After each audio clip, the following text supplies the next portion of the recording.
வணக்கம் friends, welcome to food and information Tamil. இன்றைக்கி நம்ம ஆட்டு ஈரலை எப்படி க்ளீன் பண்ணுறது, முக்கியமாக பார்த்தீங்கன்னா ஆட்டு ஈரலோட கவிச்சி ஸ்மெல்லை எப்படி நீக்கிறது, இதை தான் நம்ம இந்த வீடியோவில் பார்க்க போகிறோம். நான் இன்றைக்கி 300 கிராம் ஆட்டு ஈரல் எடுத்திருக்கேன். எப்போவுமே ஈரல் வாங்கும்போது இந்த மாதிரி பெரிய பீஸாக வாங்கிக்கோங்க. சிலர் பார்த்தீங்கன்னா கடையிலேயே சின்ன சின்னதாக கட் பண்ண சொல்லி வாங்கிப்பாங்க. அந்த மாதிரி வாங்காதீங்க. ஏன்னா சின்ன சின்னதாக கட் பண்ணி வாங்கிட்டீங்கன்னா அதுக்கப்புறமா அதை நம்மளால் க்ளீன் பண்ண முடியாது. அதனால் இந்த மாதிரி பெரிய பீஸாக வாங்கிக்கோங்க. இதை ஃபஸ்ட்டு நம்ம க்ளீன் பண்ணுறதுக்கு முன்னாடி இந்த ஈரல் மேலே பார்த்தீங்கன்னா ஒரு தின் லேயராக ஒரு ஸ்கின் தோல் மாதிரி இருக்கும். இதை நம்ம ரிமூவ் பண்ணிடலாம். ஏன்னா நம்ம இந்த தோலோட அந்த ஈரலை சமைச்சோன்னா ஈரல் ரொம்ப ஹார்டாக இருக்கும். நம்ம இதை ரிமூவ் பண்ணிவிட்டு அதுக்கப்புறமா சமைச்சோன்னா ஈரல் ரொம்ப சாஃப்டாக டேஸ்டியாக இருக்கும். இதை நான் இப்போ ரிமூவ் பண்ணிகிட்ருக்கேன். இந்த தோலை ஈஸியாக இது பிரிக்க வந்துடும்.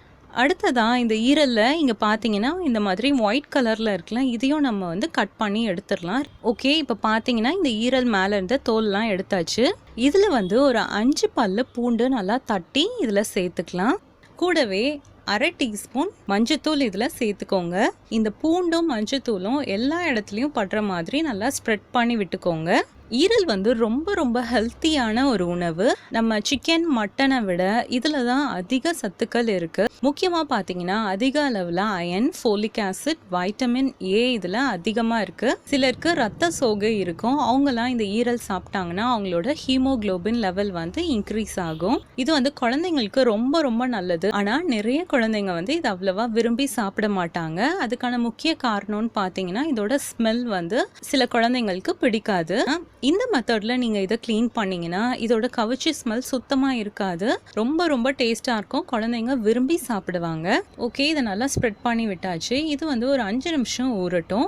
5 நிமிஷம் கழிச்சு இதில் ஒரு 1/4 கப் அளவு பால் சேர்த்துக்கலாம். இதில் பாலை ஊற்றி ஒரு 10 நிமிஷம் நம்ம ஊற வச்சுக்கலாம்.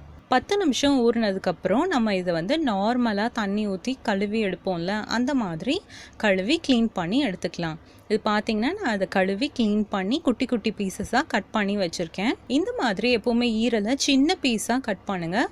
அப்போ தான் அது நம்ம சமைக்கும் போது அதுக்குள்ளே உப்பு காரம் எல்லாம் போய் ரொம்ப டேஸ்ட்டாக இருக்கும். ஓகே ஃப்ரெண்ட்ஸ், இந்த மெத்தடில் நீங்கள் ஈரலை க்ளீன் பண்ணிங்கன்னா உங்களுக்கு அதோட கவிச்சி ஸ்மெல் சுத்தமாக இருக்காது. இந்த மாதிரி நீங்கள் கட் பண்ணி வச்சுட்டு நீங்கள் இதை கிரேவி செய்யலாம். ட்ரை ரோஸ்ட் மாதிரி கூட செய்யலாம். ரொம்ப ரொம்ப டேஸ்ட்டாக சாஃப்டாக இருக்கும். சின்ன குழந்தைங்களும் விரும்பி சாப்பிடுவாங்க. இந்த வீடியோ உங்களுக்கு ரொம்ப பிடிச்சிருந்துச்சுன்னா லைக் பண்ணுங்கள். உங்கள் ஃப்ரெண்ட்ஸ் ரிலேட்டிவ்ஸ்க்கு ஷேர் பண்ணுங்கள். மறக்காமல் கீழே இருக்க ரெட் கலர் சப்ஸ்கிரைப் பட்டனை கிளிக் பண்ணுங்கள். பக்கத்தில் இருக்க பெல் ஐக்கானே கிளிக் பண்ணுங்கள். அப்போ தான் நான் போட்ட அடுத்த வீடியோ உங்களுக்கு நோட்டிஃபிகேஷனில் வரும். தேங்க்யூ.